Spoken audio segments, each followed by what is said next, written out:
everybody. Today we have two extremely dramatic stories to go over. Whew! I gotta be careful. It's like walking a tightrope here, particularly with the second story. I wasn't sure I was even going to cover Beau DeMayo yet. I think it's still a little early, but I figured that you'd all be asking me about it in the Q&A anyway, so I might as well make it a story. Of course, as always, it's the first stream of the week, which means I'm going to first gift 5 memberships. I do this every week because you guys inspire me with your own generosity. All right, so hold on. Here it comes. Ta-da! All right. Thank you very much. Thank you so much for being a member, and even for those of you who are tuning in who can't be members right now. I see you. I got you. Oh, Gareth, thank you. So generous. Thank you. Thank you, Michael Macenas. Very, very generous indeed. I love the little community that we've built here. Thank you, Aralysis. Thank you, Wandering Seth. You guys are really very, very sweet. Hey, Fran. Hey, Fran. All right.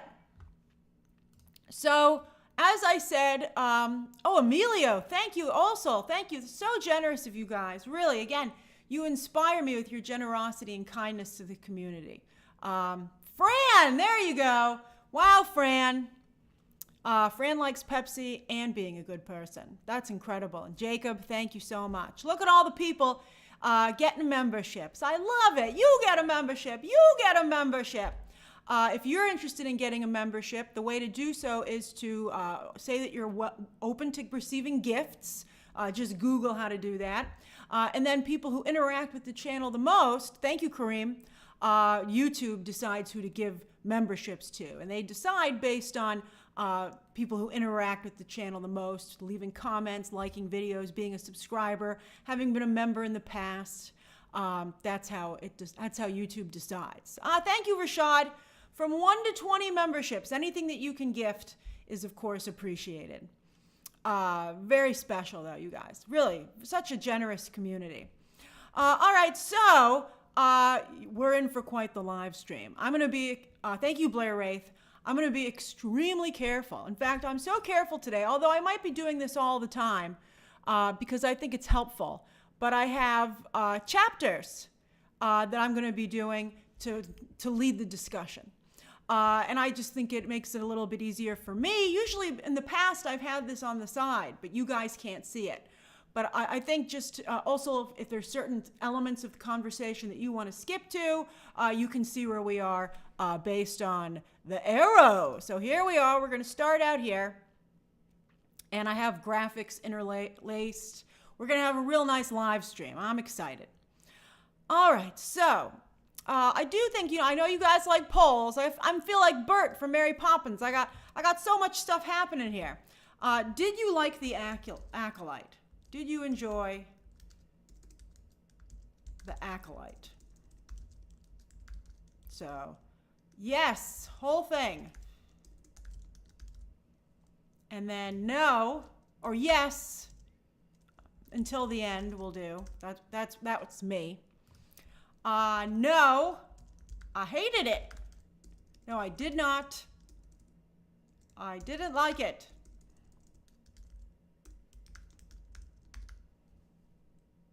And then, no, I never even tried it. Okay. And of course, anybody watching can vote in a poll. You don't have to be a member to vote in the poll. All right, so let's go through this, boy. Whew, whew. All right, so the first question, as you can see, is why? Why did they cancel the Acolyte? And this was the question that a number of people had yesterday when the news was announced. I think that Disney thought they might be able to bury this in the Democratic convention. They were like, you know what, you guys want to boop? Okay, boopity boop boop. All right, so right as the Democratic convention was kicking off its first night, the news broke that Disney wasn't going to renew the show. And, that could compete with the Democratic National Convention, at least for a little bit. Star Wars was trending quite high, as were a couple of other things. And so I think the main reason that it was canceled, I have to be honest with you, was the ratings. We're going to go over some of the other conversation points that have been brought up, but I think bottom line, the ratings just were very poor. Particularly not only for the amount of money that was spent on the show, because I've seen some people say, well, what about Percy Jackson? That's not a ratings juggernaut. By the way, keep in mind, some shows are renewed immediately, like, well, we're going to talk about Andor. And then also, you know, like, I don't know how much longer Percy Jackson's going to go on for. Brish, I'm not quite sure what you're referring to, but please don't spam. You know, not only does a show that's so expensive have certain expectations, but so does the Star Wars brand. You know, Disney's very backed up. All their divisions have more content than they have time to distribute. Everybody wants their favorite character to have a movie or a show. This is the same problem for Marvel. So spots on the release slate, be it on the theatrical or Disney Plus side, are highly coveted, and they're very valuable. And this just isn't a good use of time for the studio or for the franchise. And that's why the Acolyte is not continuing. I would also say that the hate is a part of it. I think that the hate is so bad for the brand and has caused such problems for Star Wars that with no upside, you know, there was really not very much of an upside. Why continue to go through that? You know, why self-inflict to that degree? Now, so we're going to keep going. We're going to keep going. All right, then, because don't worry, we'll get to the toxic fandom and whether or not they won, right? Bye, Yaya. All right, so Twitter. I think so. Some of the things I think to take away from this: the Acolyte trended every night that it aired, sometimes at number 1, meant nothing in terms of its viewership. So I think that's a little bit concerning. Many of you often say Twitter is not real life, as Sean just said.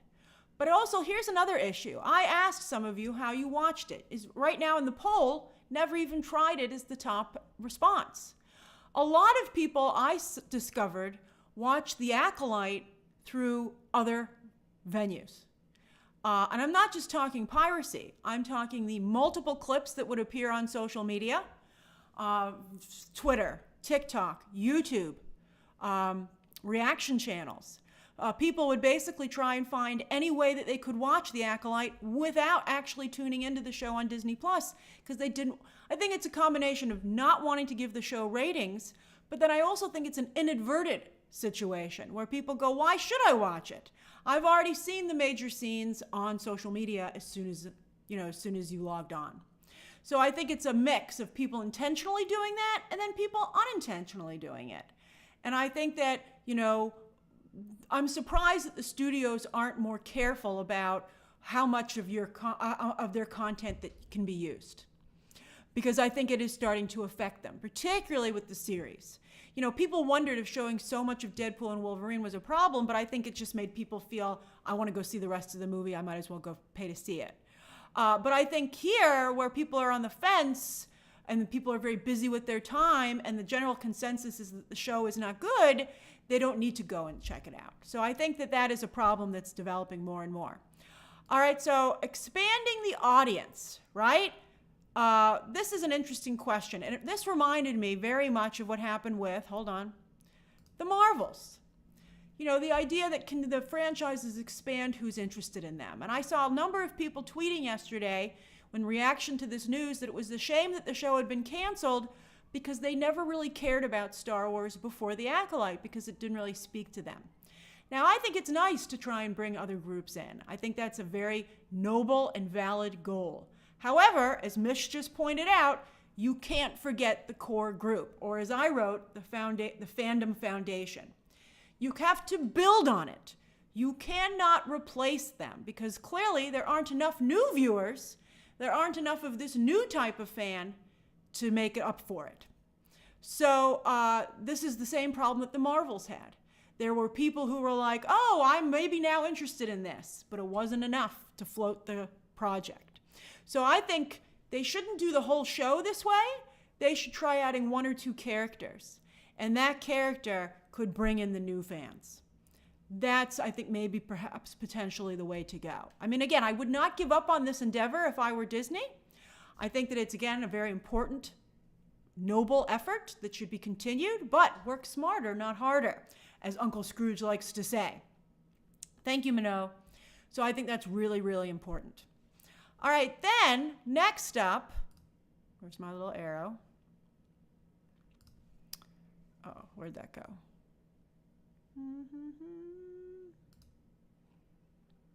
All right.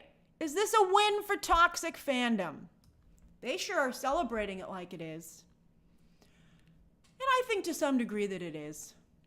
I think to some degree it's a win. But I think you're probably seeing the beginnings of like the Democrats versus the Republicans, right? Which is interesting to me. I mean, I hope that's kind of what we're seeing. I think that the level of hate was just so aggressive out of the gate that people don't know what to say, you know, in the mainstream. You know, people are like, this is nuts. And I think you never imagined that it would get as much attention as it does, but it does. So, you know, the Democrats started out saying when they go low, we go high.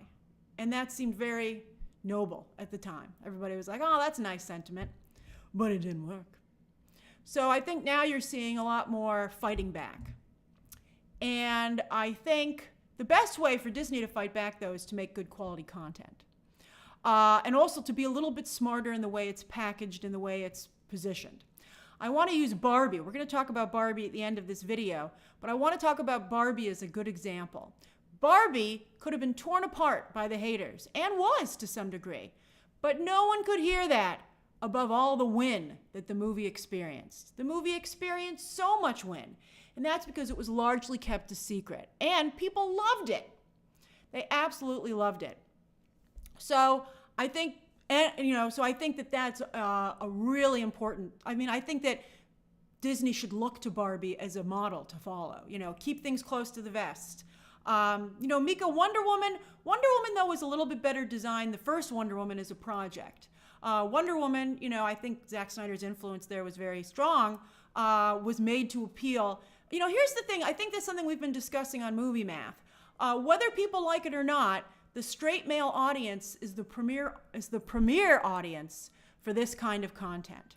And if you want to try and bring in different groups, if you want to bring in women in the LGBTQ community, and by the way, I think I'm seeing that straight men of all different ethnicities are part of this core group, and I've seen a surprising number of them in the toxic group, even straight men of color, I've seen them in there. So I think that can't be dismissed. Dwight says, don't dismiss all criticism as hate. Well, I think that would be easier to do if people who just didn't like the show weren't like, well, they don't care for the show, but that is horrible. Like that kind of, the way it's being done is just awful, So I think that, these projects need to be created to appeal to those groups, to the straight male group. That's who's going to watch it. Just like Barbie succeeded because it appealed very much to women. Women drove that movie, and it was very smartly made to appeal to them in a visceral way. But, here you have this, and Andrew, people are harassing talent, and I think that's really despicable. You should not harass, you should never harass anybody. If you have some criticisms, if you have some things you'd like to share with people, then that's on the showrunners and the writers. It's certainly not appropriate to do that to any actors who are simply doing their job. That's just really not appropriate. Let's see here. All right, so that's, I think that it's a slight win for toxic fandom. I think they were able to affect it, just like, you've seen a little bit with the Snyder situation, the Snyder Cut and what happened to DC. What's happening to Star Wars, I feel, has already happened to DC. However, I feel in both these cases, and I think James Gunn's a little bit more of a fighter, and he also very much appeals to that group. So in those ways, he might have been an excellent hire. But I think that it's frustrating that the talent and the studios are just dismissive of these groups. Instead of being like, in a movie when two opposite types of people are handcuffed to each other and they're like, boy, I hate you, but we're handcuffed to each other, so we're just going to have to run this gauntlet together whether we like it or not. Kathleen Kennedy and anybody who works on a Marvel project or a Star Wars project or a DC project is handcuffed to that group. There's nothing they can do about it. So they have to just live with it and find a way to get along. And so that is something that I think that, Kathleen Kennedy's tried, I don't care about you, and it has not worked. It has not worked at all. I'm going to keep cooking on this. I'll try to get back to your comment, Michael. Michael says, not toxic, just want good storytelling. Michael, I can understand that some of you would argue that, but I think that you can't deny that a lot of the toxic negativity has been very much targeted at special interest groups in a really hateful, horrible way. Like, I don't see anybody just complaining about story, because that's what I did. I complained about story points and character development, but I saw a lot of really below the belt comments that were specifically targeting, horrible things about special interest groups, which I thought were really bad. So again, we don't want to say everybody's in that group who dislike the Acolyte, but I think you can't deny that that group exists. All right. And so Mystic points out, well, what about Andor? Well, that's interesting. I think Andor, again, appealed very much to straight males. Let's talk about Andor. Let's move on to the next one because that's our next one anyway. That's fascinating. I'm glad that you guys brought that up. I hadn't even thought of that.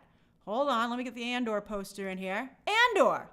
I was just going to talk about the fact that Andor had already been renewed for 2 seasons out of the gate, which is why they're making another season, even though it also had awful ratings.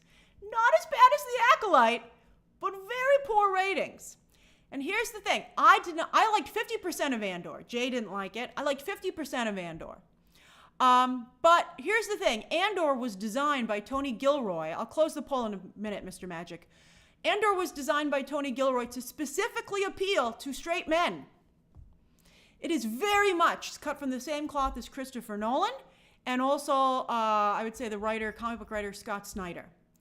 Very, very male-centric. And so I think that's one of the reasons that people defended that show. Even though at some points I feel it was super boring and not Star Wars. So that's I think a major difference. So I think Andor is smaller in scale, but is designed in a way that doesn't have hate. It doesn't bring hate on board like other content does. Like for instance, Andor doesn't have a single major main female character.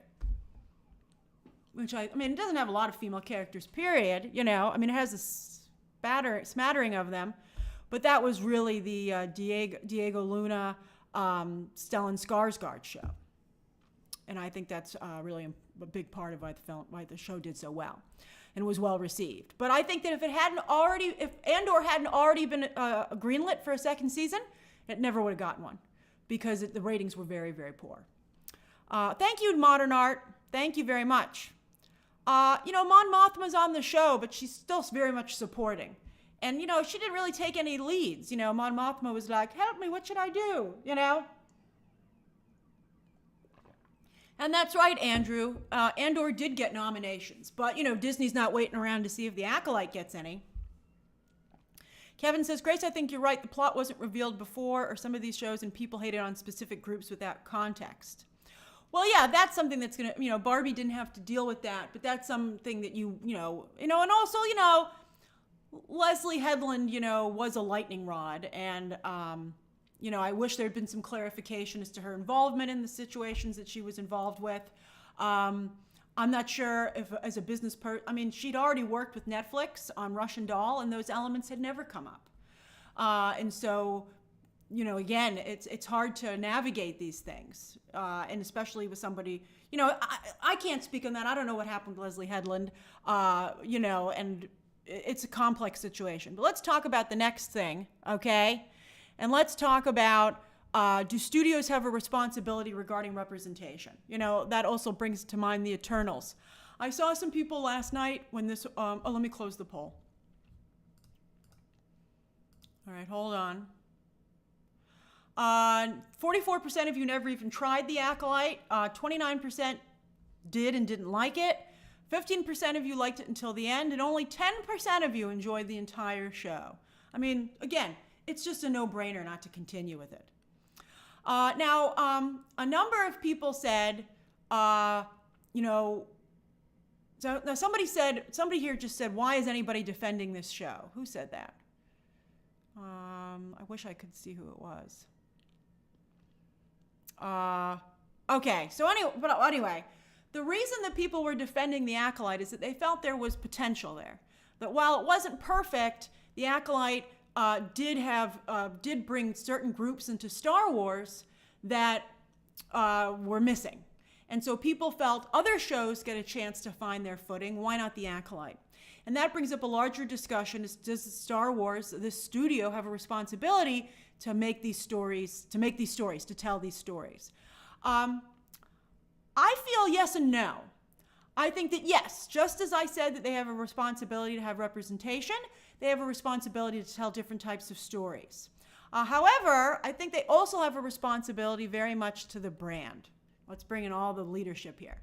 They have a responsibility to not torpedo the brand, to benefit a smaller group.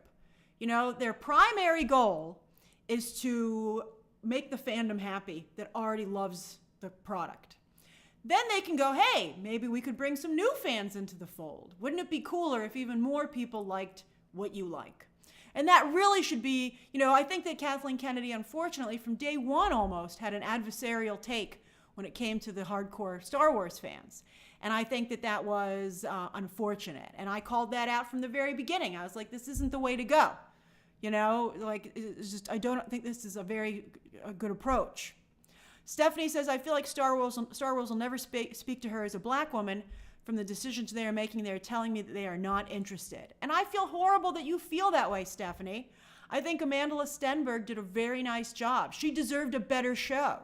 And that's where I feel like creators are really, the creators and the studio executives that oversee these projects are the ones that are the most to blame. So you have creators come in like Leslie Headland and Chloe Zhao, who don't create projects that are designed to succeed. Even also with DC Birds of Prey. They're not designed to succeed. So they're doomed from the very beginning. Now, that's not only on the creators, but that's also on the executives who are approving this stuff. And they're not doing the creatives any favors. They should say to these creatives, they should say, and I think the executives are afraid because they don't want these creators to say, guess what this executive said to me today? Like, nobody wants to have someone tweet that they were told by Kathleen Kennedy, you better make sure your show appeals to straight dudes. Like, that would look awful, even if it's true. So I wish there was more trust, and I wish that I think transparency is important, but not to the point where nobody feels they're in a safe creative space to build the best thing possible. I mean, you could say, I think you should say you need that element in your show. Don't create the show that's just that way, but you need to remember that this type of fan is the biggest fan for. This is what they should say to the creators. They should say, hey, I'm so excited you're joining the world of Star Wars, and I'm excited that you want to bring a different type of character and story to this space so that people like Stephanie feel more welcome. However, you need to understand that the majority of people who will actually watch a Star Wars show or movie are straight males. So this will not succeed if you do not have some element that will appeal to them. And I think that they kind of almost had that in The Acolyte with Saul.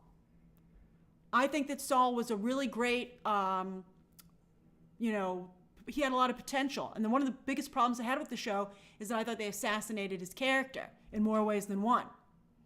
So yeah, so let's talk about, so I do think it's very interesting that Kathleen Kennedy did not show up at D23 for the fan panels. She only showed up on the final day to present Harrison Ford with his Disney Legends Award, and that Dave Filoni was representing the brand at the fan panels. Although I want to point out that Dave Filoni also had a hand in The Acolyte and was mentoring Leslie Headland. And I wish that he had, also maybe gently given her some advice so that her project could have succeeded. Because I did think she had a lot of good stuff there. That's what makes today's discussion so tough on all these projects. There's good stuff here. I think that The Acolyte had very good elements. I genuinely liked the first 5 episodes, and I thought 6 was okay. It was just they lost me on the last 2.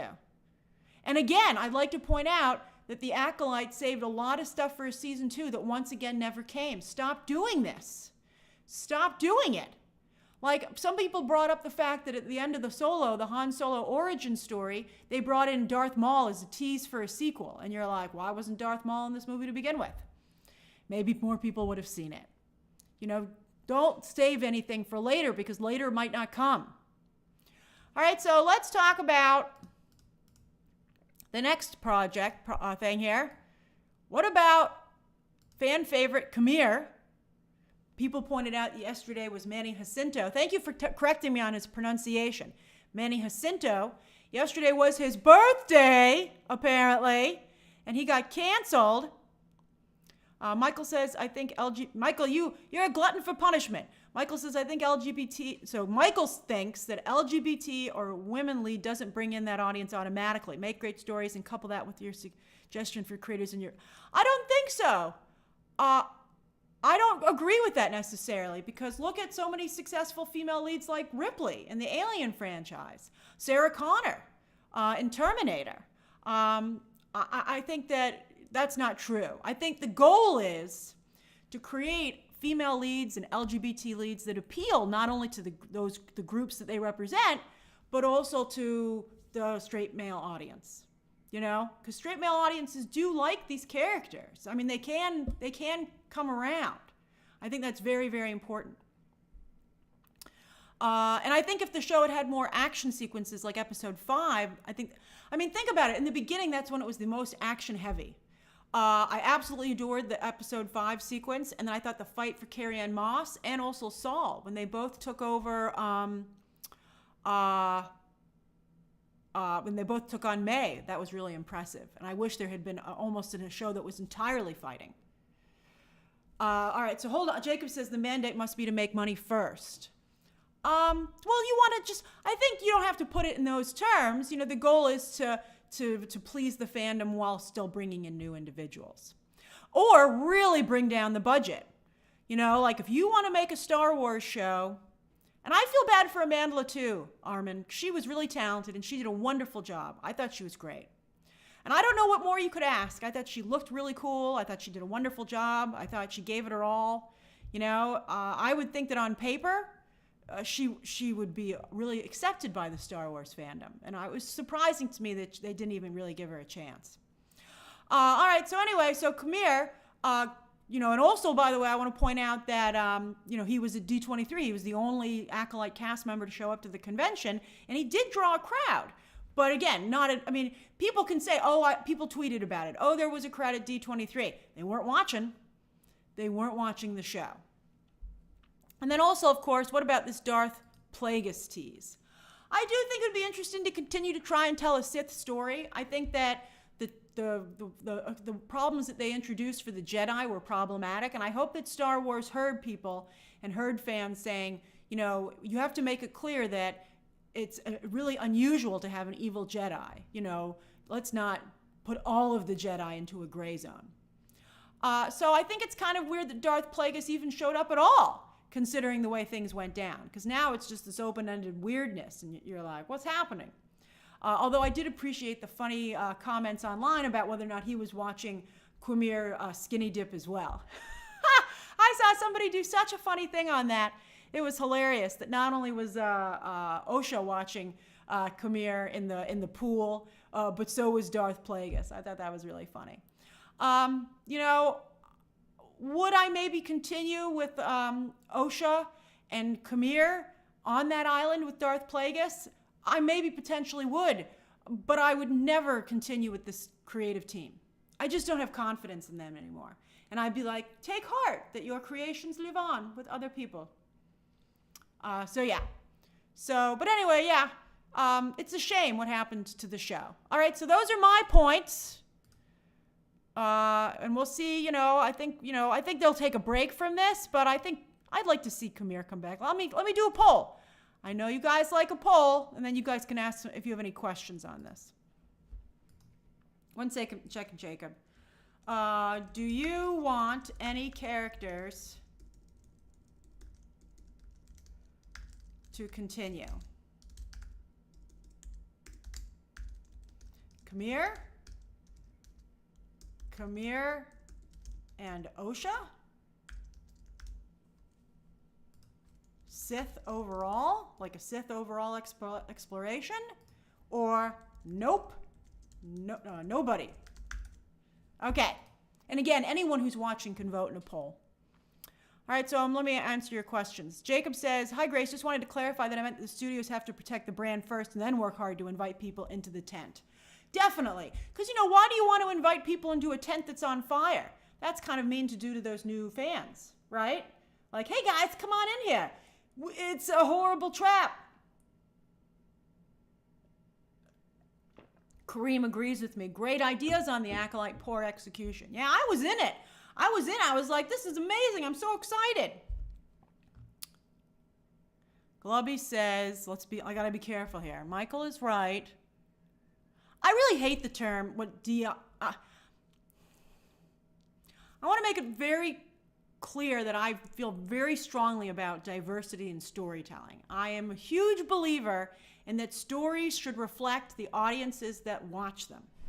That is really, really important to me. And just like I think leadership and communities and companies should, again, reflect their consumers and their communities. This is like really important to me. So I don't like the disparaging, the way that some certain groups have tried to twist that. But I will say, I guess what you're saying, Glubby, is, and I agree with that, is that you tell a good story first and then you start to layer in the other elements. I think that, checking boxes is right now seems to be, or at least was, Disney's first step. And I think that Bob Iger is trying to switch it around, where he says, first step is good storytelling, second step is layering in the messaging. And that is, I think, the way to approach it.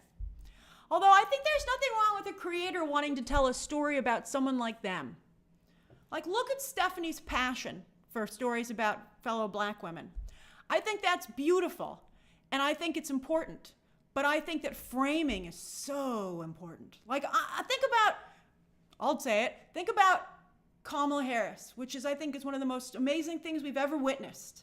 I think a lot of people were worried based on her 2020 brief presidential run, whether or not she'd be a competitive candidate. But she has evolved so much as a campaigner, and her team is so smart that they were ready to go, that I've never seen someone so, and to her own credit and to the credit of her team, put her in such amazing context. And she's just taken off like a rocket. And I think that just like Barbie is a good example, I think that Kamala Harris is a good example of how, packaging and perspective and pitch is all crucial to selling these things.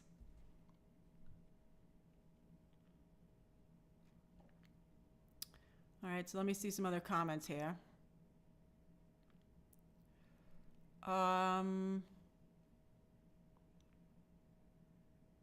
I'm sorry, I'm missing a lot of comments here. Okay.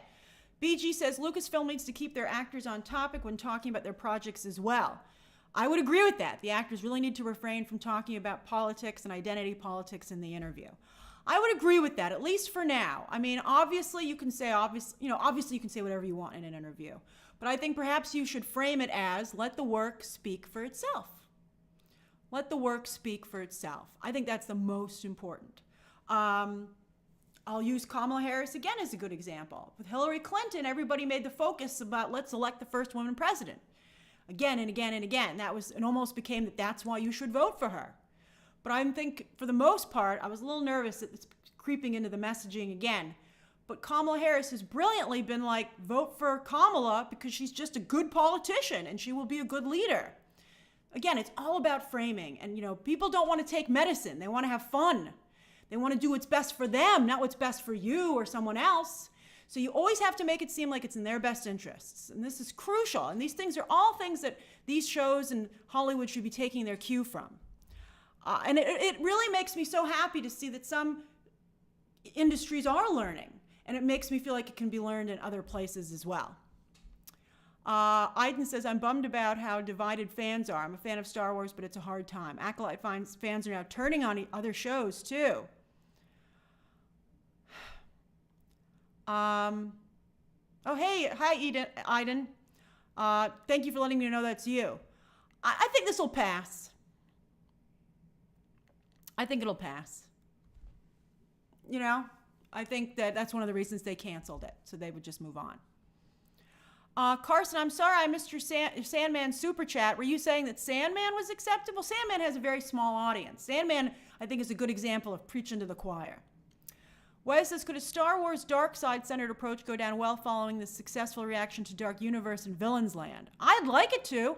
I'd love to explore the Sith more. That's what interested me the most about The Acolyte, and I think many of us were like, wasn't this supposed to be a show about the Sith? And it wasn't, and we were disappointed. But I get nervous that I don't know if that's what people want out of Star Wars, based on a lot of the reactions that we've gotten. It will be okay says, does this mean that John Boyega needs to return for the Daisy Ridley movie?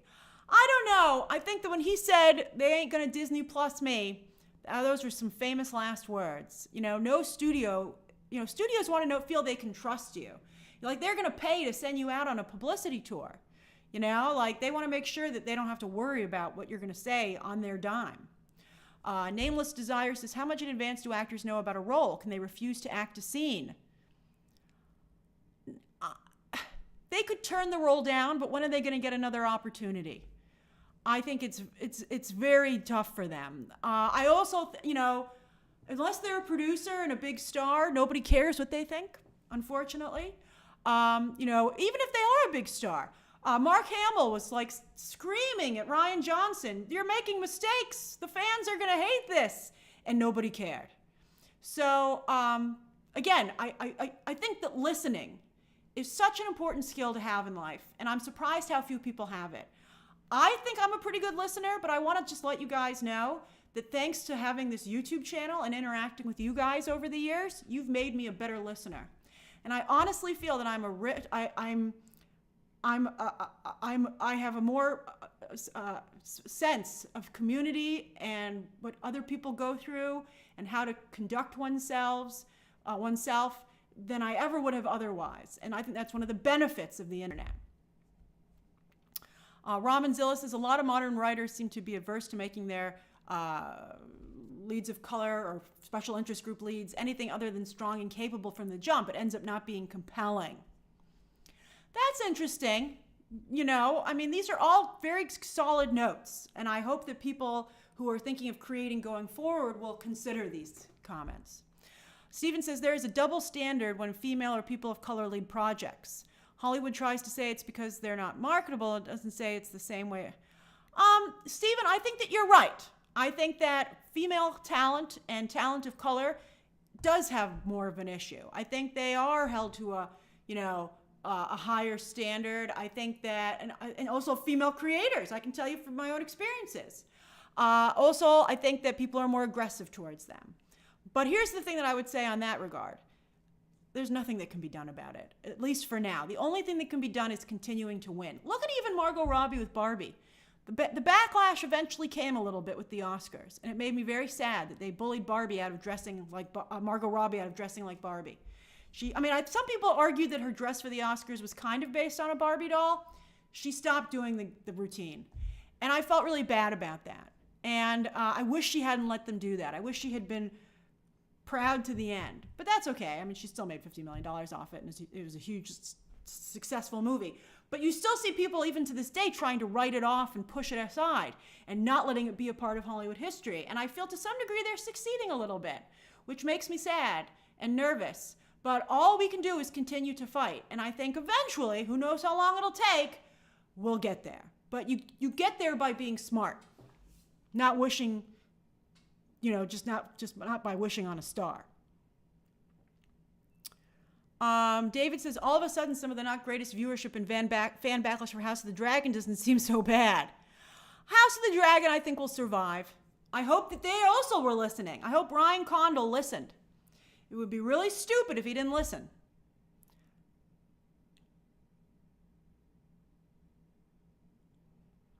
Look, Xavier wants to move to the next story. I think we're ready pretty much to move to, let's hold on. Let me end the poll. Do you want any characters to continue? 45% want nobody. 20% want Khmer. That's better. More than half of you would like to see something continue from the show. And I have to tell you, I would agree. 19% would like to see the Sith overall continue, and 13% would like Khmer and Osha. That's really, I think that's really, talk about a silver lining. I think that's really beautiful that more than half of you, I mean, not much more, but more than half, technically, would like to see it continue. Mish says, do you think that Marvel heard us about Wanda? I think that's more complex because Elizabeth Olsen has to be willing to do it. All right, let's move on to the next story. I agree. Oh, this is going to be tough too, boy. All right. Story number 2.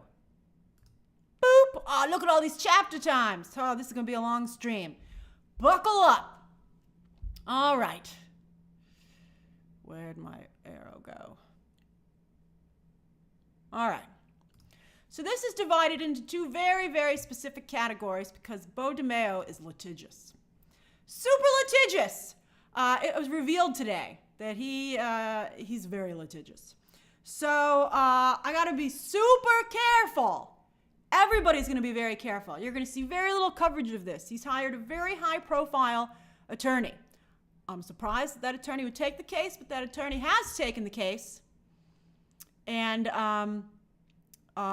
is moving ahead. And we had not heard from them for a couple of days, but I'll just tell you that the streamer reached out to his lawyer for comment and got a very aggressive email back.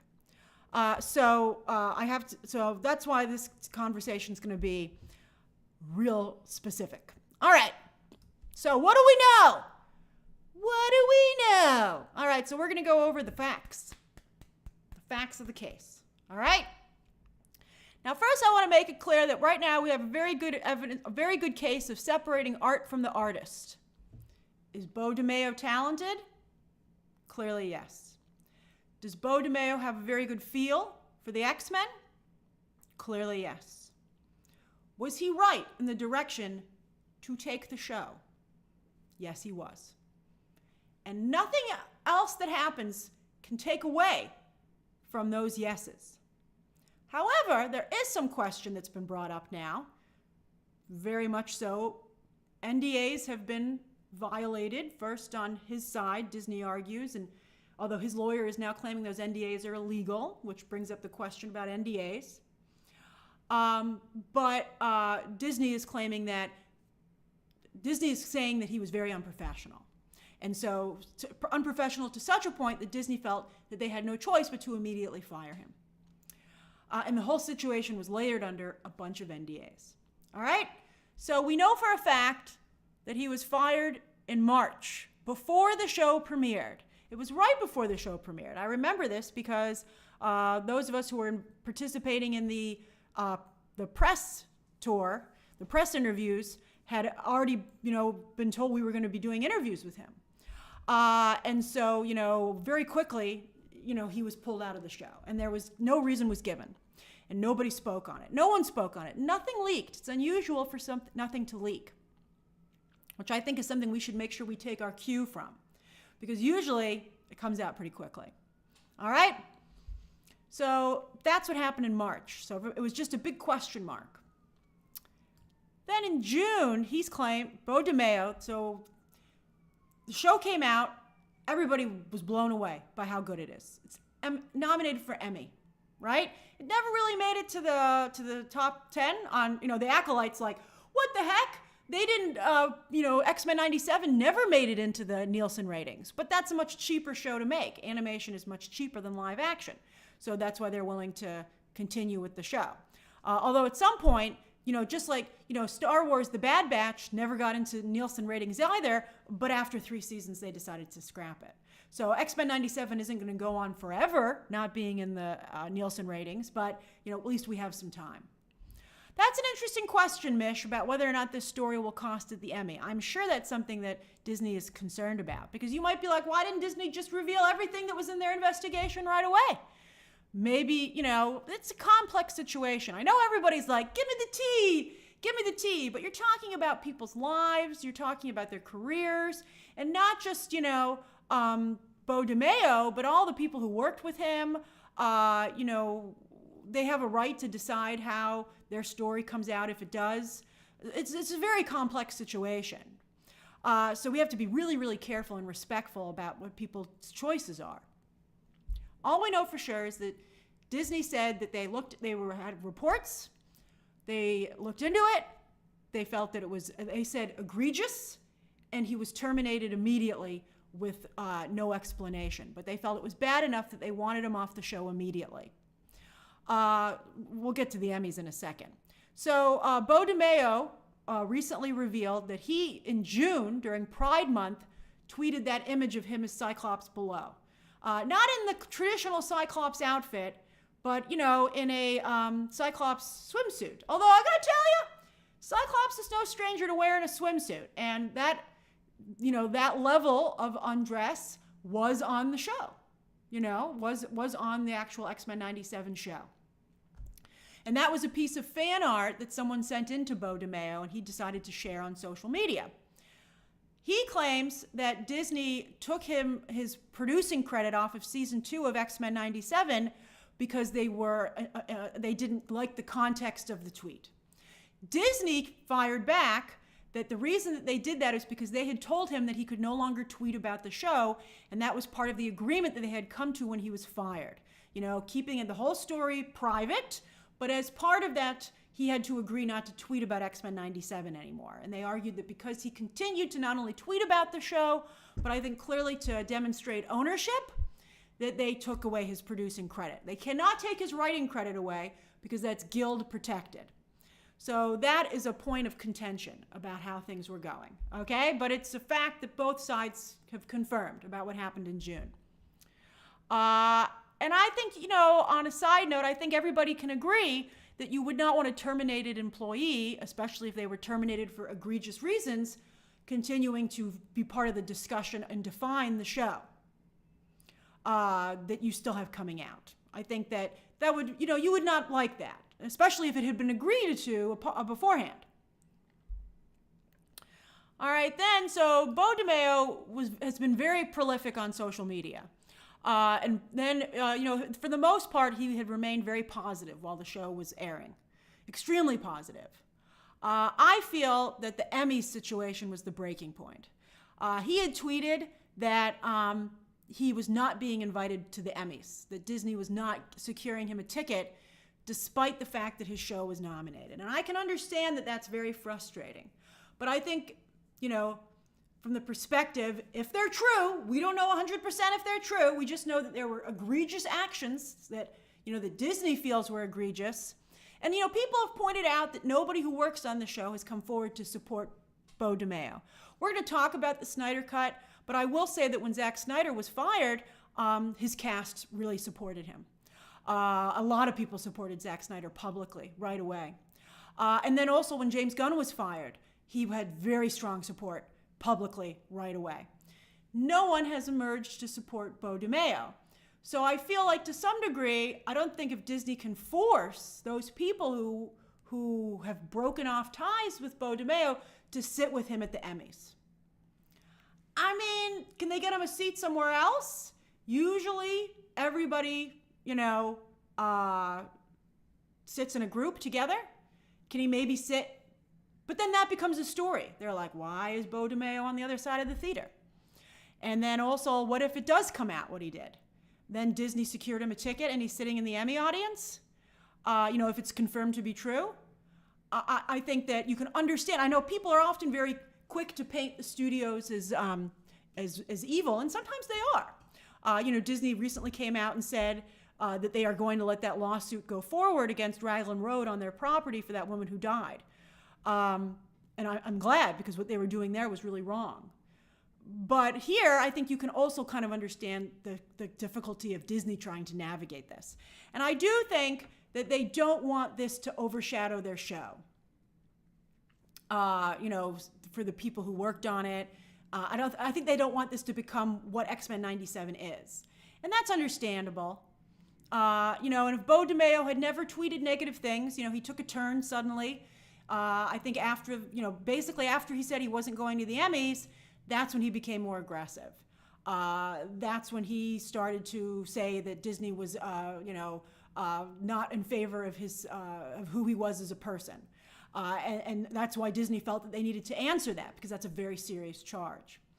And Beau DeMayo had acquired quite a number of fans while the show was airing because the show was so good. And he had been positive up until that point. All right, then, now we're getting into the murky area. All right, so then, and I want to make it clear that I'm not saying this, Jeff Snyder did, okay? No word on it whether or not he's heard from Beau DeMayo's lawyer. But Jeff Snyder, who's independent, who does come from the world of the trades, but is not currently working for a trade. He's currently self-employed. So he doesn't have an editor or a legal team or anybody to run this by. So that's why I think you haven't seen too much coverage of this. Or usually when a scooper breaks a story like this, the trades will then rush in and get their own sources and expand upon it. All right? Nobody did that this time, which is because I think their legal departments were like, you can't follow Jeff Snyder down this road. And I understand why they said that. And so we're not going to follow him down the road either. We're just going to talk about what Jeff Snyder said, okay? So Jeff Snyder talked about that there were some photographs that were circulated and some other issues on set, about unprofessional behavior. All right? And it's interesting to point out that the streamer who says that they have some inside scoops as well reached out to Beau DeMayo's team for comment, and Beau DeMayo's lawyer responded that those things were incorrect, including this initial report from Snyder, and that if the streamer were to publish those stories, that they would sue them. So it's very tough. That's why we're tiptoeing around the story, Tenerife, because Beau DeMayo's lawyer is threatening to sue. We'll see what his next course of action is, and he's claiming that they're definitely going to sue Disney. They're claiming that, his lawyer is claiming that, one second. His lawyer is claiming that the NDAs were illegal. It was interesting. The lawyer said specifically, anyone who reported Beau to HR didn't mention photographs. And you're like, so he was reported to HR by somebody? So that hasn't been clarified.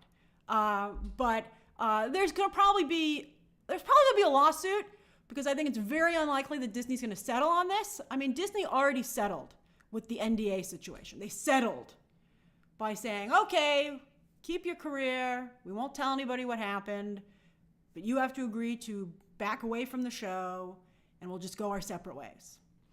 And maybe we'll find out why that no longer became an acceptable situation to DeMayo. So, there's gonna be we'll see what happens, but the fact that this lawyer is continuing with this, he must feel that he has a case. So yeah, that's where we are there on threatening legal action. All right, so let's talk about some questions. How bad was it?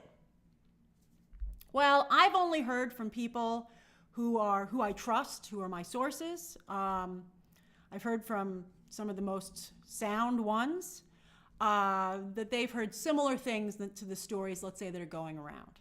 That's all I'll say.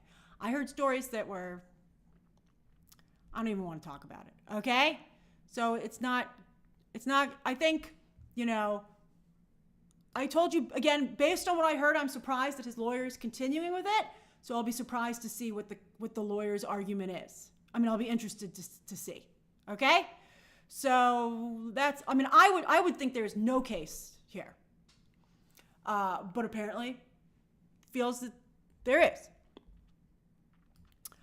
I do feel some people have talked about that this is not great for LGBTQ and creators of color. I don't think that's I mean, I hope that's not true. I mean, we unfortunately live in a difficult world, and there are some people who are always looking for an excuse to discredit. You know, it's the same reason I get frustrated with when female talent either does something egregious or, you know, just really fumbles and causes a huge problem for a franchise. You know, it's always a case by case basis.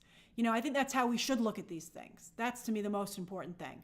You know, you should always look at these things on a case-by-case basis. You should always judge a person by what they present to you individually. And I would hope that's how people continue to handle themselves. I see no reason. This is such an unusual, if the things that are being said are true, this is such an unusual scenario. I don't understand how it could reflect on anyone else because it's just so unusual. All right, then next, NDAs. Disney's action, okay? Protecting the show, protecting careers on both sides. Again, this is, you know, very much how business works. You know, I think you guys are, you know, fans are very used to dealing in drama. But, you know, when you're dealing at the highest levels of business and there's a lot of money and people's careers involved, lawyers are involved. And NDAs are really crucial. You know, you cannot break an NDA. Sometimes NDAs run out.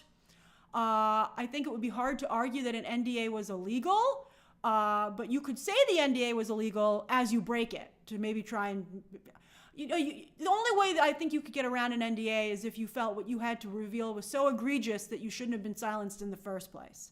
But yet, I don't understand how, but I mean, let's just see how it plays out, okay? But it seems like, you know, the people who worked on the show would be the ones that you would be worried about talking, who are still there. I heard, you know, there's apparently like a lot of material. You know, and Disney did an investigation, and the fact that they haven't revealed the investigation yet to me is very interesting. And again, I do feel largely, you know, they're trying to protect the show. Emmy voting is happening right now. In fact, maybe that's part of it. Emmy voting is happening as we speak. It might have already wrapped, but I know it was happening last week. And so X-Men 97 is up against some very good, strong shows. And so, you know, you want X-Men 97 to stand on its own merits. You know, obviously, if a crime took place, then that takes precedent. That would be the most important thing of all, you know? So I think it depends on how the people, if anybody was wronged, how they feel about it, you know, like how they want to continue, and how, if they want their story to be public. You know, not everybody wants their story to be public, especially if they feel it's been resolved. You know, if somebody who was egregious to the show had remained on the show, well, then maybe they'd be like, yes, I just can't take this anymore. But if they feel it's been resolved and the situation is going well and the show is a hit and everybody loves it, I think they just want to continue.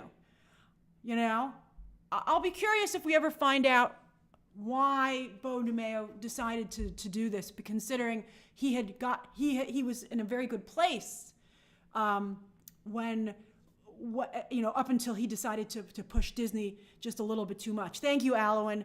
This is rough. This is rough to cover. Okay? Bye, Classic Bunny Librarian. You know, he could have just maybe made his own show. I mean, he had a lot of support from fans. You know, at a certain point, when you get fired from The Witcher and you get fired from X-Men 97, your next hire, and some people are saying Marvel should have called The Witcher. I think Jeff Snyder pointed that out and said, why didn't Marvel call The Witcher and ask why he'd been fired from that show, which we still haven't had total clarification on either. But eventually, you know, if you've been fired from 2 shows, it's going to get increasingly harder. But, you know, these days you can produce your own content, you know? I mean, Elon Musk will pick up anybody's phone call, right? I mean, Elon Musk needs people to watch to go on X. You know, Beau DeMayo could have been like, man, I'm persecuted too, Elon. And Elon would be like, tell me about it, man. And then he'd be like, you want to animate a show for my site? And he'd be like, I sure do. And maybe that would have gone great. So I think, like, it's crazy that, you know, as you guys said, we had cleared this. We had cleared it. And now, for some reason, we're back in. And you're like, I'm sure it's very frustrating to the people who worked on the show, who worked on X-Men 97, who are like, how is this once again what we're talking about? So yeah, so why did, that's the big question. Why did he do the tweeting? Why did, was it just that he didn't get the Emmy invite? It's just hard. Finally, I think something that's very interesting that might give us some insight into why Beau DeMayo is acting the way that he is that he has revealed that he is a very big fan of Zack Snyder.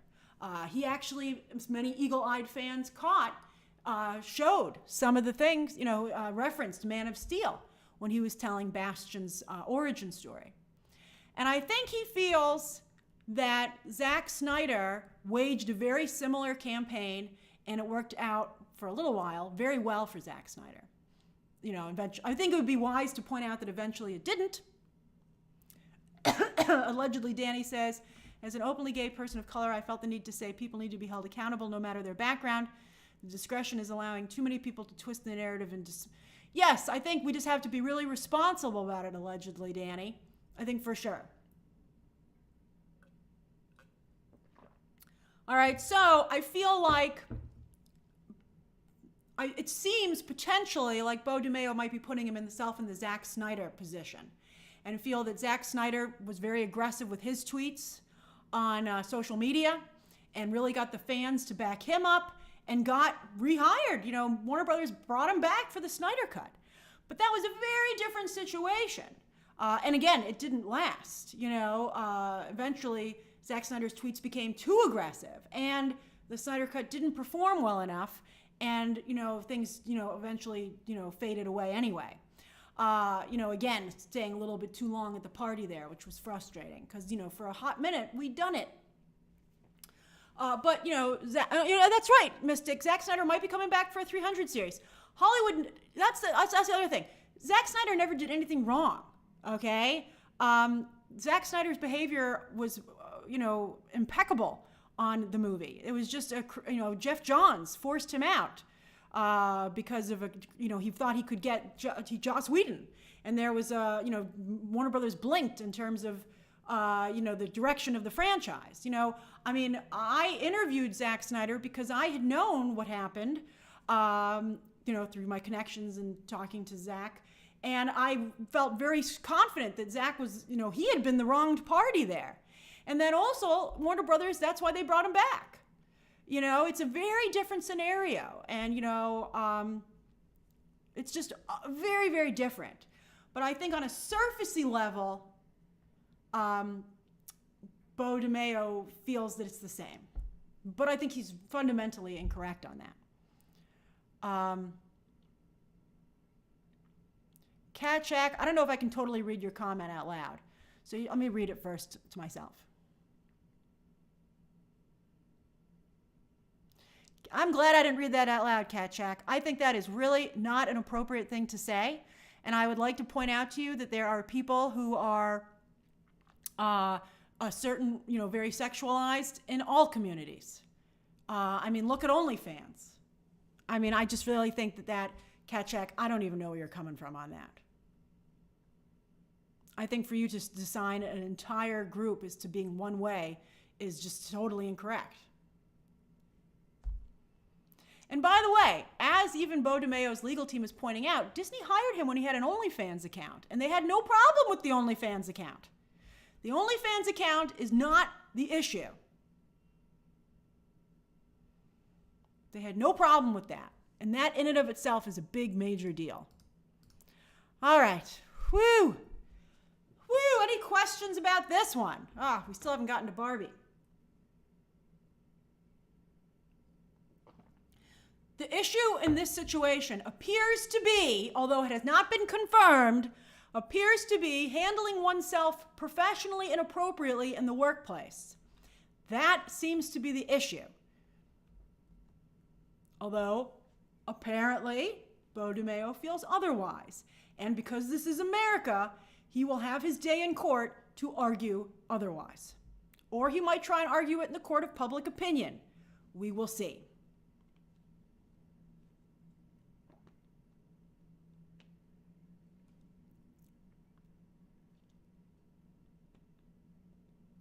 I don't care, Bear says that maybe I misrepresented Cat Shack and maybe he was coming from a good place.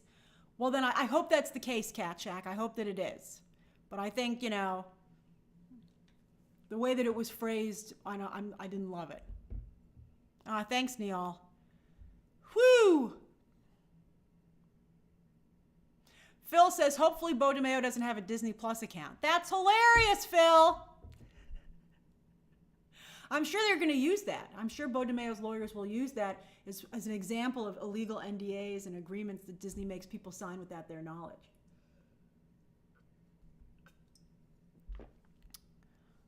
Let's see here.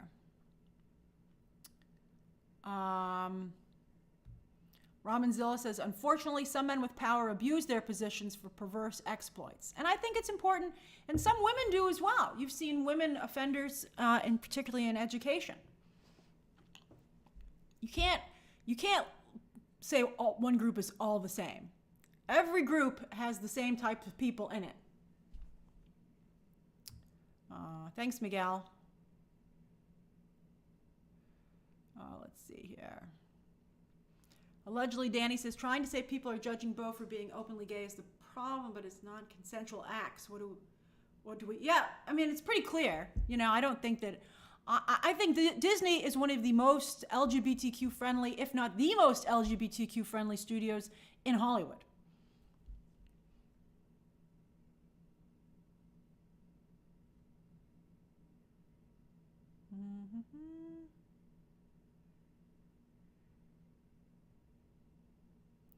All right, I think. Thanks, Ricardo. Whew, I'm glad you guys think I did it right. I was super nervous to sign on today. I was like, oh man, what do you want me to talk about live? Oh my God, live is particularly hard because I have to watch myself as I'm speaking. Brish says, Grace, you often claim groups are all interested in the same things though. No, I don't. I think that there's maybe sometimes a majority. You know, there's always going to be an outlier.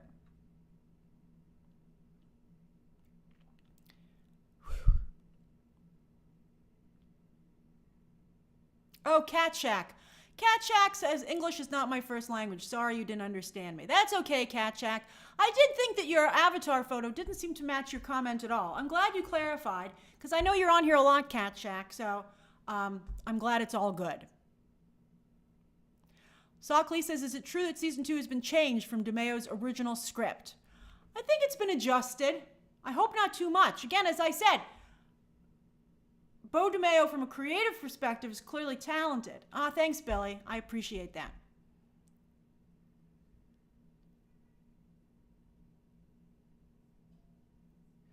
Jacob says, well, it's very hard for me to say some of your comments out loud. Jacob, with your comment, I agree with that. I think that it's not appropriate to label things that way overall. I think, you know, just the very act, you know, just the very being is obviously something that's all ages for everybody.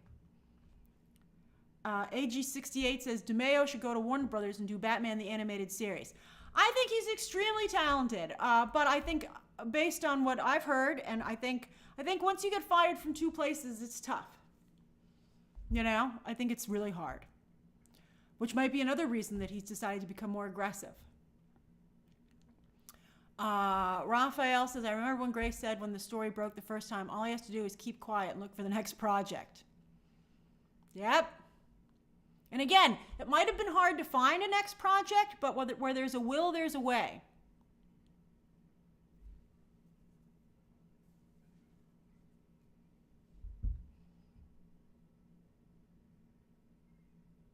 I think the only thing that he could do at this point is start his own animation studio. But I also think at the same time, if the stories are true, he obviously couldn't do that behavior, or he would still have a horrible issue. Again, if true, if true. What did Pearl say that was funny? I don't see it.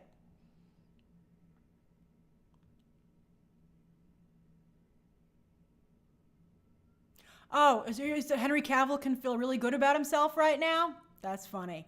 Henry Cavill, you know, it's hard to, it's very hard to recover from these things, which is why I think maybe everybody was so careful on this one. And it's unfortunate that, again, everybody was in the clear, man.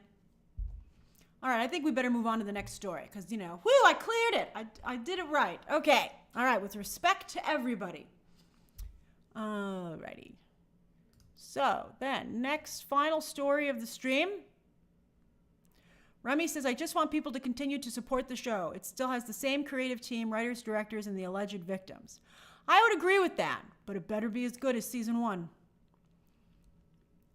I don't know if I would have changed season 2, to be honest with you. I don't know if I would have changed it. Although if the stories are true, the way Morph acted reads a little different. You're like, maybe he was more aggressive than he should have been. But I wouldn't have touched season 2 because I thought season 1 was so good that I don't need the drama of people being like, oh, why'd you mess it up? It obviously must have been good beforehand. Like, I just wouldn't have touched it. All right, let me move my arrow up to the top. All right, third story of the day. Boom, baby. A Barbie animated movie. What the heck is this? All right, so here's something hilarious. Animation rights. Turns out that Warner Brothers cheaped out and didn't get the animation rights from Mattel for Barbie. Barbie still owns them. Now, maybe Mattel wouldn't sell them because they're very prolific with animation and home video, and also they have a YouTube channel where they make Barbie animated shows. Bye, Morphed. So, real problem in that now Mattel is shopping around an animated movie for Barbie to other places. And they've actually decided to go with Illumination Entertainment. We'll talk about that in a moment. But what's really concerning is that Margot Robbie and Greta Gerwig are not involved. It would be a totally different project from a different studio.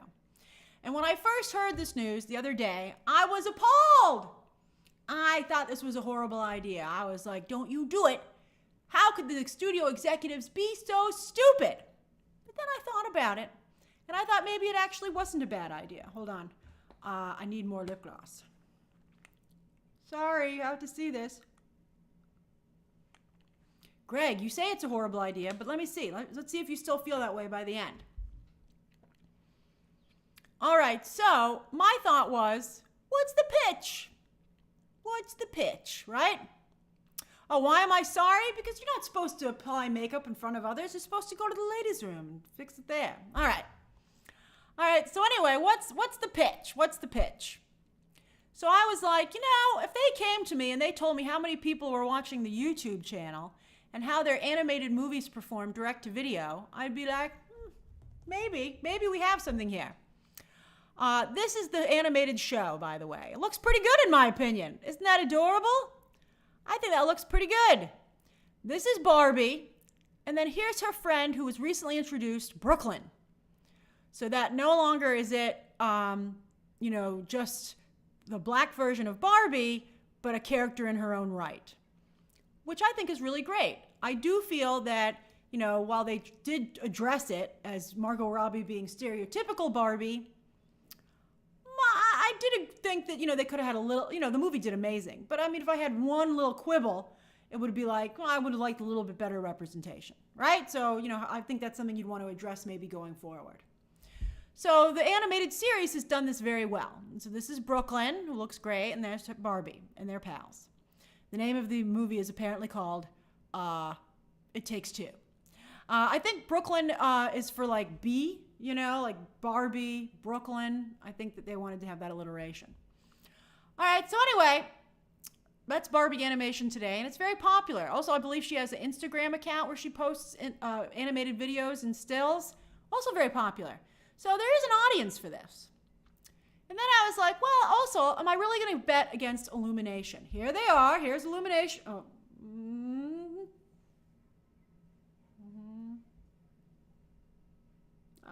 There we go. There's Illumination Entertainment's movies.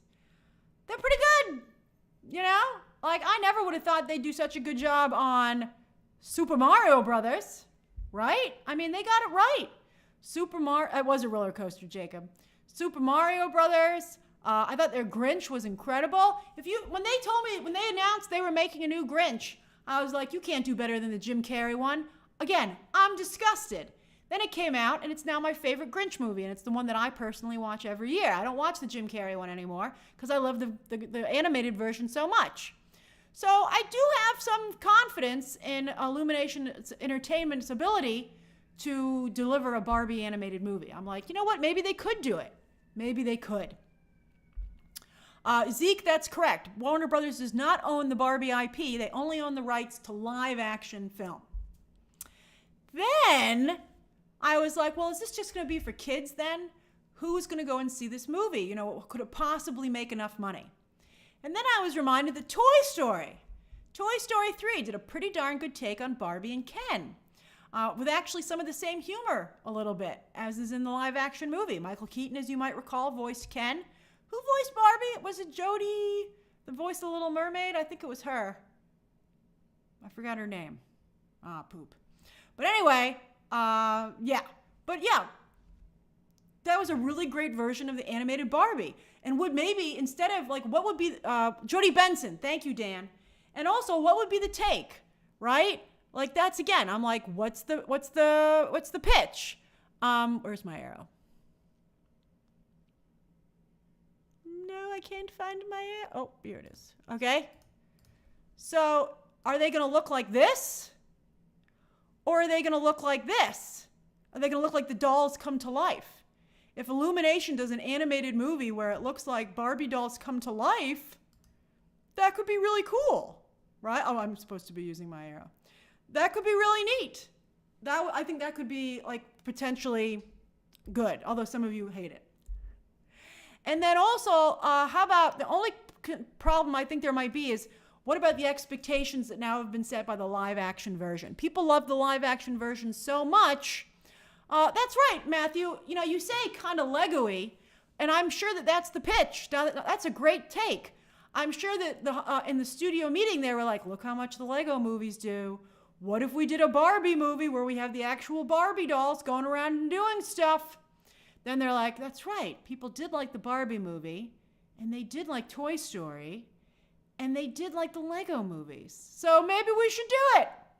I mean, it doesn't seem ridiculous to me. I'd certainly pursue it. I don't know if I'd definitely do it for sure, but I'm not a Lego Barbie, Greg Anthony, but, you know, the dolls come to life, just like the Legos have come to life in the animated films.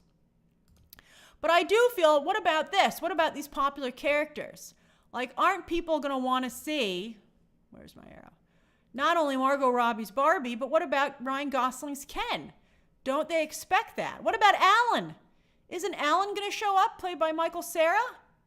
You know? Or what about, you know, Crazy Barbie? You know, Kate McKinnon? I think these are all things that people would want to see.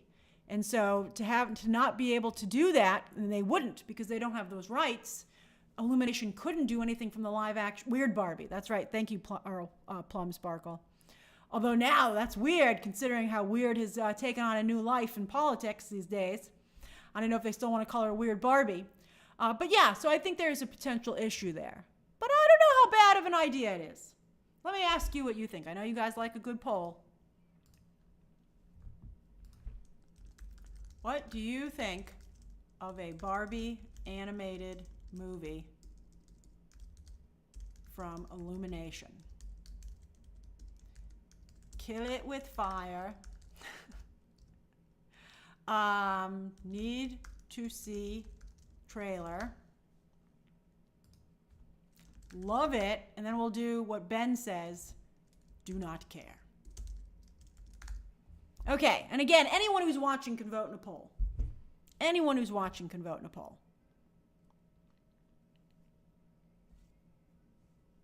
But I mean, I think there's potentially something here.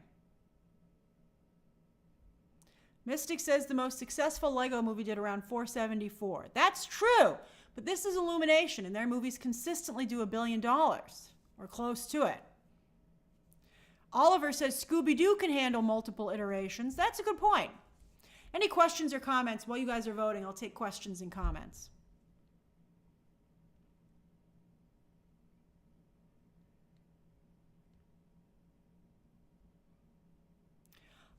LP says there are already animated movies with Barbie, and that's true, but, you know, certainly not for theatrical release. Oh, hey, Steve. Hi to you and your dad. I Heart Movie says, not sure how I feel about an animated Barbie movie since I liked animated Barbie movies as a little kid, but never had them on repeat. Yeah, it couldn't be like the animated movies that they make now. It would have to be more along the lines of what Toy Story and Super Mario were like. Poke says, love you, Grace. Support everything that you do. Will they, thank you. Will they add the sisters to those films like the other animated Barbie movies? I'm not sure. I would keep it more like the dolls, but I think they'll probably have Skipper, probably Brooklyn, you know. Oh, Oliver, that's right. I guess if I had to apply lip gloss during a story, Barbie is the right one to do it. That's funny. Thank you. Whale, you got a membership. Isn't that great? Whale is like, how am I posting? Somebody gifted you a membership, Whale. You're a member now for a month. And Elise says, let the kids have their own Barbie movie. Well, do you mean that that would be this, or just leave it alone with the way they're handling it right now? Leo, you don't like Illumination? I think they're really strong. Oh, I Heart Movies. Happy birthday to your dad tomorrow. Mish says, Barbie, a Toy Story should be the title. Oh, you get sued. Those Disney lawyers would be like, as if we aren't busy enough. Oh, Elise says this one. Yeah, I think, maybe it would do really well for little girls. I mean, because, the Barbie movie, that's an interesting point, Elise. The Barbie movie did deal with a lot of adult subjects that maybe people would feel weren't for the under 10 or 12 crowd. And this would be something that they could watch. Maybe it would be more, the Barbie movie was very much about groups of women going and dates. Maybe, a Barbie animated movie would be more of a family play like Super Mario Brothers was. But then how do you get guys in? I think a family play has to have appeal to men and women, which is, I don't know. Does it? I mean, has there recently been Barbie was so unusual in that it was made for women as a women's toy, and usually women's toys don't get adapted into movies and TV shows. Interesting. All right, let me close the poll and then we'll go to the Q&A because we have been going for a very long time. We're at an hour and a half. Woo! What a live stream. The poll says 39% of you just do not care. 37%. So 60% of you do care. That's good. 37% of you would need to see the trailer. 13% of you are just definitely against it. And then 9% love the idea. But a lot of you are open to it, and that's very encouraging. So I would continue with this if I were the two companies, to be honest with you. I would explore it. I think it's not at first I hated it, but after I thought about it, I did not think it was a horrible idea. Where's the Q&A? All right, there we go. Q&A. Let's do 10 minutes. We'll do 10 minutes. Well, I'll go till I'm at 1:30 exactly. So that's like a little under 7 minutes. And then I must go. I have other stuff I must work on.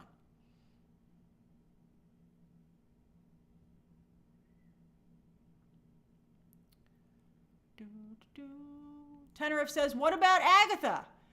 Hopefully Agatha wasn't too expensive to make. I'm very nervous about Agatha.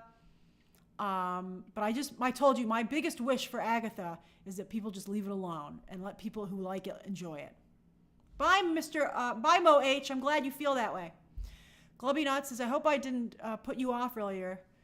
They were saying, I think we were saying the same thing. My main point is pushing good writing for all groups. Yes, I agree, Glubby Snot. Thank you for clarifying. Hulkling Loves Wiccan says, any truth to the rumors about Snow White main stars drama? I don't know what you've heard. I hope there's not more drama for that movie. That movie can't take any more drama, man. Oh, hey, Jesus. You're going to be joining BTT's movie club on Sunday. How do you deal with reading good and bad comments on your videos? I got to be real careful. Do you mean like comments, like written comments? I keep an eye on them, for the first, I look at my comments almost every day. And I really keep an eye on comments for the first 24 to 48 hours for a video. I just get rid of people who are hateful and mean. If you disagree with me, I have no problem with that. I invite discussion. Sometimes you make me think of things in an interesting way that I wouldn't have otherwise. I told you, it's all about listening. Nate says, my boyfriend Eddie and I are both huge fans. Oh, hello. Every time we watch a movie or show, we search to see if you have a review. That means so much to me. Yay, thank you. That means so much. Darth Vader, I'm pretty sure it's Billy. I mean, I heard before it was Billy. I don't see how it couldn't be Billy. And I'll tell you right now, if it's not Billy, they shouldn't release that show. Hey, ye old gamer. That's a great handle.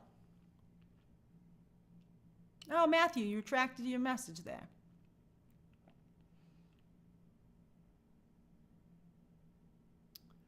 Let's see here.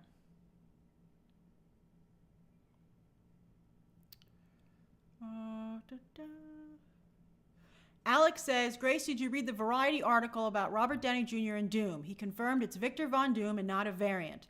But that's impossible, because how do they look exactly the same? It just would not be at all feasible. And if he's not a variant of Tony Stark, are they really going to have people like other characters see him and go, not go Tony?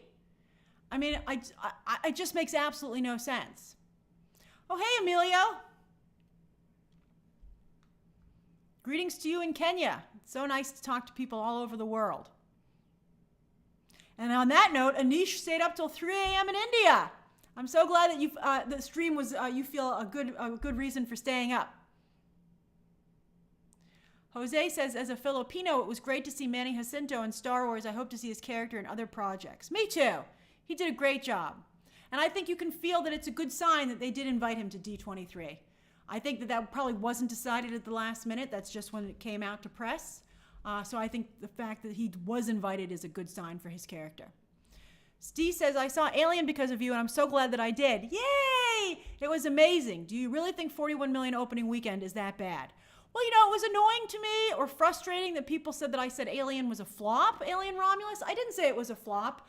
I said that it wasn't an exciting opening number. I thought that it was disappointing. I wouldn't say it was bad, but I would say it was disappointing. It wasn't as high as I would have wanted it to be. I would think based on the quality of that film and the strength of the brand, that it would have opened at least on par with all the other films this year that were around 50. As I wrote in the comments, if Alien Romulus had just had a 5 in front of it, somewhere in the 50 million range, I would have been saying it was a big hit. But the fact that it's not even close to 50, 41. I mean, I hope it has a great hold. I hope that this coming weekend on Sunday, I could be like, wow, look at the hold. It's holding up. Isn't this fantastic? But I think it's not an encouraging opening number. But I'm glad I encouraged you to go and see it because it's a great movie. Actually, it made me watch Prometheus again yesterday, which is not great. But I still had fun. I liked being in the alien world again. Ricardo says, hi, Grace. I was watching Now Voyager the other day with Betty Davis. Do you have any favorite Betty Davis movies? Well, obviously, Whatever Happened to Baby Jane is really famous. You can't really go wrong with Betty Davis. Little Foxes is really famous for her. She's great. I'm a big Betty Davis fan.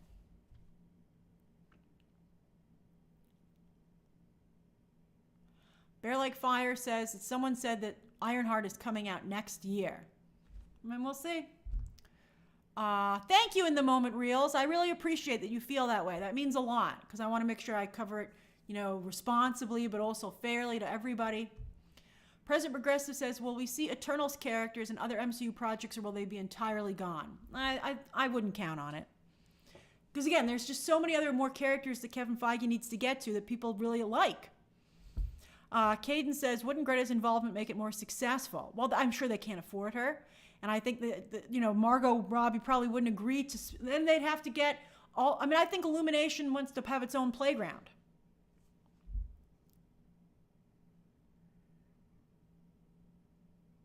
Glubby, we're always good, Glubby. I know your heart is in the right place.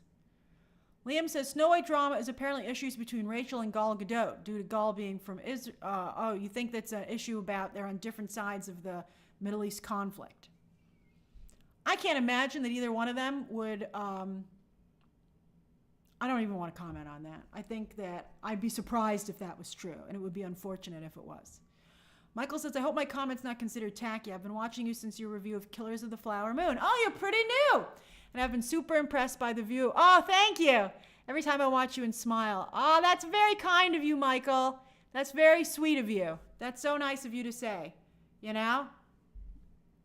I consider myself a journalist, so I like having like a news background, in my opinion. That's what I'm going for. Feel better, Cat Check. I'm sorry you have COVID.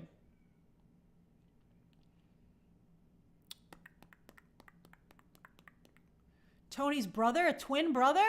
That doesn't make any sense. Oh, he'll have his face covered, but he's still going to sound like it. It's ridiculous. It's stupid as it is, but that would be too stupid. Oh, let's see here. I don't care, Bear. It's not a horror franchise because it has too expensive. A horror franchise, those movies are $30 million and under for their budgets. They don't make $80 million horror movies for good reason, because they don't have a high enough rate of return. Oh, Michael McKennis. Thank you. All About Eve and The Letter. Those are great Bette Davis movies, particularly All About Eve. I was drawing a blank there. Michael Macenis. Michael Macenis to the rescue. Lloyd says, Grace, I just started X-Men, the original series. In the original series, is Morph the same as Mystique? Also, when was Mystique first introduced? You mean like on the show? I don't remember, man. I didn't watch the original X-Men animated series. There's like so many of them. I was like, I don't have time for that. But I'm glad that you're enjoying it. Dan says, do you find now that it takes too long for a season 2 of a show, causing lost interest in viewers?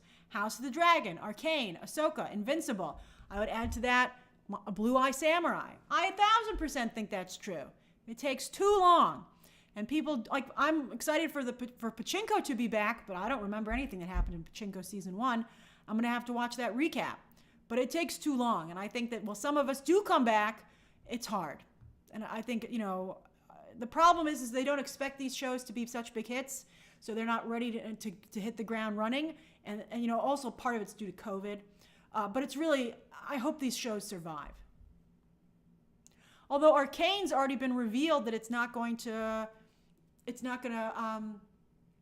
have another season. So why would anybody go back for that necessarily? Alex says, I'm going to see the new Alien tonight because of your non-spoiler review. That's right, Alex will also be part of BTT Movie Club on Sunday. Oh, have fun, Alex. You're going to have a great time. And Ricardo says, Grace, I wanted to thank you for recommending Palm Royale. Started watching it last week and love it. Isn't it a pleasant surprise? So good. And Elliot, who will also be in the BTT Movie Club on Sunday. So I watched Double Indemnity yesterday and it was excellent. Going to watch The Postman Always Rings Twice and Bringing Back Baby later today.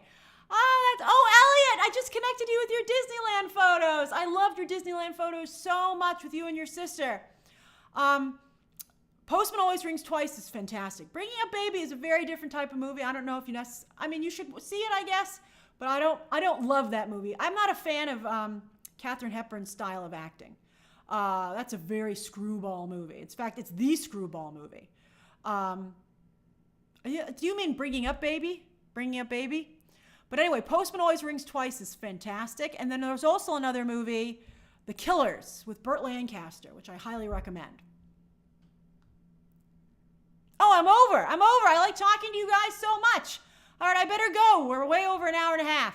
All right, thank you. I had a great time with you. I had a great time as always. All right, bye, everybody. Bye. See you soon. Bye-bye.